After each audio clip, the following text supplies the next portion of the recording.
Hérode. Cette citadelle en nid d'aigle avait été construite par Hérode le Grand dans les années -30 à -20 avant Jésus-Christ. Et puis ensuite, lorsque le temple de Jérusalem a été détruit, évidemment, cela a provoqué la colère des Juifs et ils ont pensé à se soulever pour finalement bouter les Romains hors.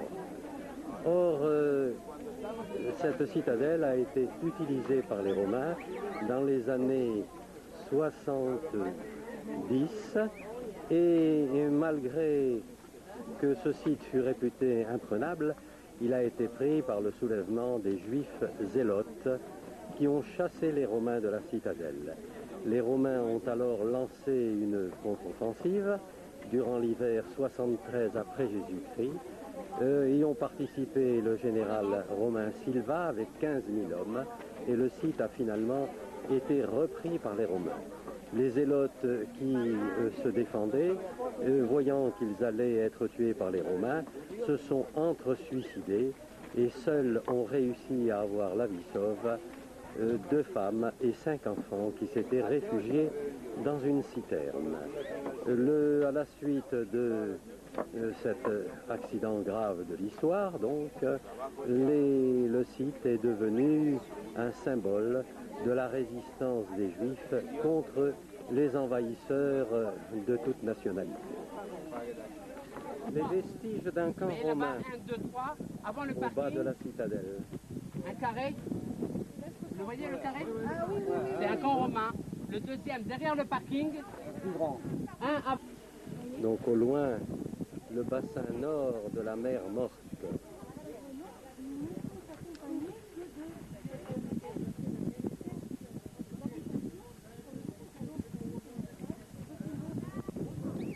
Les vestiges d'un autre camp romain au bas de la citadelle. Les Romains avaient fixé là leur camp avant de donner l'assaut à la citadelle lorsqu'elle était tenue par les Zélotes.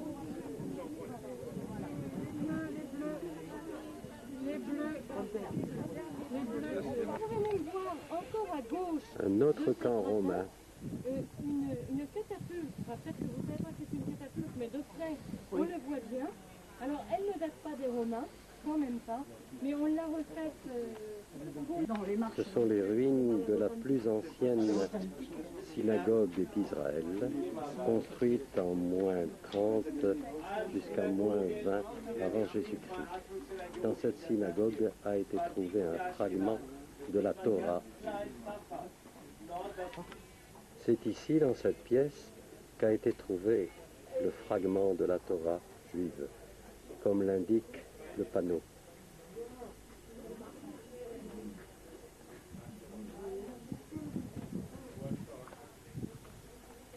Poser une tour de bois. C'est la rampe par laquelle les Romains ont donné l'assaut à la citadelle entre 70 et 73 après Jésus-Christ. Leur dernière heure était venue. Alors Flavius Joseph raconte que leur chef Éléazar les a exhortés à se donner la mort. Dans le palais des hôtes, les invités d'Hérode, un enduit. Cet enduit est authentique sur le mur, car situé au bas du trait noir. Il date de l'époque d'Hérode. Des mosaïques authentiques, donc de l'époque du palais d'Hérode.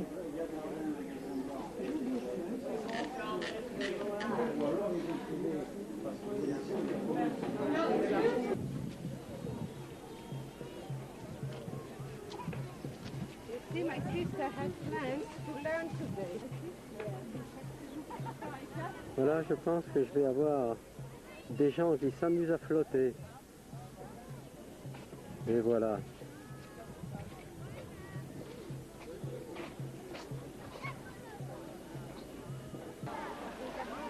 Alors, vue panoramique sur les baigneurs, qui refusent absolument de s'immerger.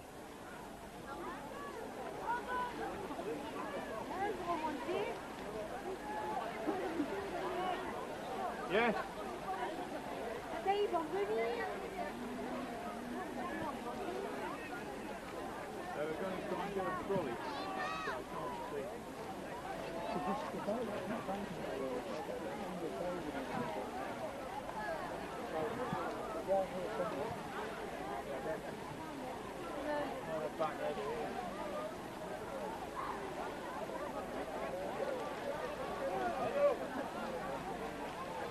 Certains baigneurs s'enduisent de noir.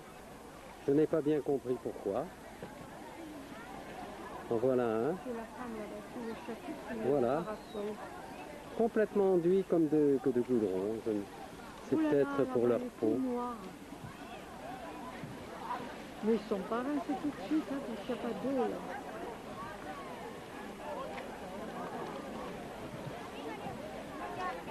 Selon les explications qui viennent de m'être fournies, il s'agirait de gens qui s'enduisent d'une boue noire, salutaire pour les maladies de peau ou pour les prévenir. Ce sont les photocopies de manuscrits découverts. Je continuerai mes explications à un autre moment. Le film que nous avons vu expliquait un peu ce qu'était la vie des Esséniens qui s'étaient fixés ici à Qumran au XIe siècle avant Jésus-Christ. Les Esséniens écrivaient énormément. On l'a ignoré, en tout cas beaucoup l'ignoraient, jusqu'en 1947. En 1947, un jeune berger a découvert dans une grotte, en recherchant une chèvre égarée, a donc retrouvé 2000 rouleaux d'écriture sur parchemin. Et ces rouleaux ont été par la suite examinés par des savants et des archéologues de Jérusalem, et on a conclu que ces rouleaux avaient été écrits par les Esséniens, donc 11 siècles avant Jésus-Christ. Ces rouleaux qui sont connus sous le nom de manuscrits d'Isaïe rappelaient les fondements de la société essénienne. Les Esséniens étaient des juifs rigoristes qui s'étaient opposés aux juifs théologiens de Jérusalem et qui s'étaient retirés ici pour éviter d'être punis par l'édit théologien. On pense que beaucoup de ces Esséniens, dont finalement la religion se rapprochait un peu, pour certains principes, de celle des chrétiens, sont effectivement devenus chrétiens pour beaucoup dans les années 70 après Jésus-Christ. Ces documents qui sont au musée de Jérusalem sont connus sous le nom de manuscrits de la mer morte. Les manuscrits, etc. Nous sommes ici dans le scriptorium où ont été rédigés les manuscrits de la mer morte. On a trouvé en ces lieux notamment un encrier.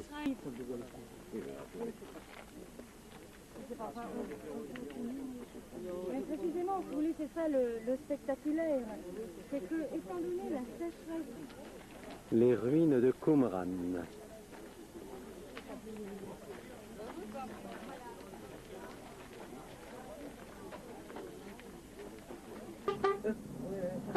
à l'ouest, c'est-à-dire à gauche, Entrée sur jusqu'à Jéricho. Jérusalem.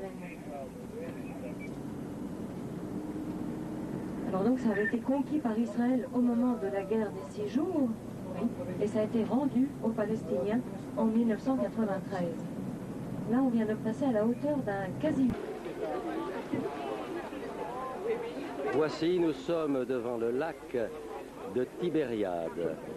Le lac de Tibériade, où Jésus choisit ses premiers disciples et où il prêcha beaucoup dans toutes les petites localités autour du lac de Tibériade. Nous verrons cela plus en détail. Le lac de Tibériade est encore appelé lac de Génézareth ou mer de Galilée. C'est un lac profond qui fait plus de 40 mètres de profondeur. Il fait 21 km de longueur et 7 km de large. Il est très poissonneux. On y pêche notamment le Saint-Pierre, comme Jésus avait, lui, engagé Saint-Pierre à le suivre. Nous visiterons ensuite Tabga, Capharnaüm. Nous verrons le mont des Béatitudes. La ville de Magdala, celle de Chorazim, de Cursi, Hamad Gader, un parc de loisirs et des termes très connus depuis l'Antiquité. Et nous remonterons ensuite jusqu'aux sources du Jourdain, à Banias.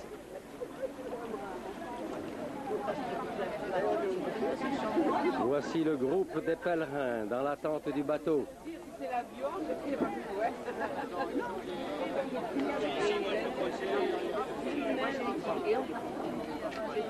Des touristes pèlerins. Et voici le bateau sur lequel nous embarquons.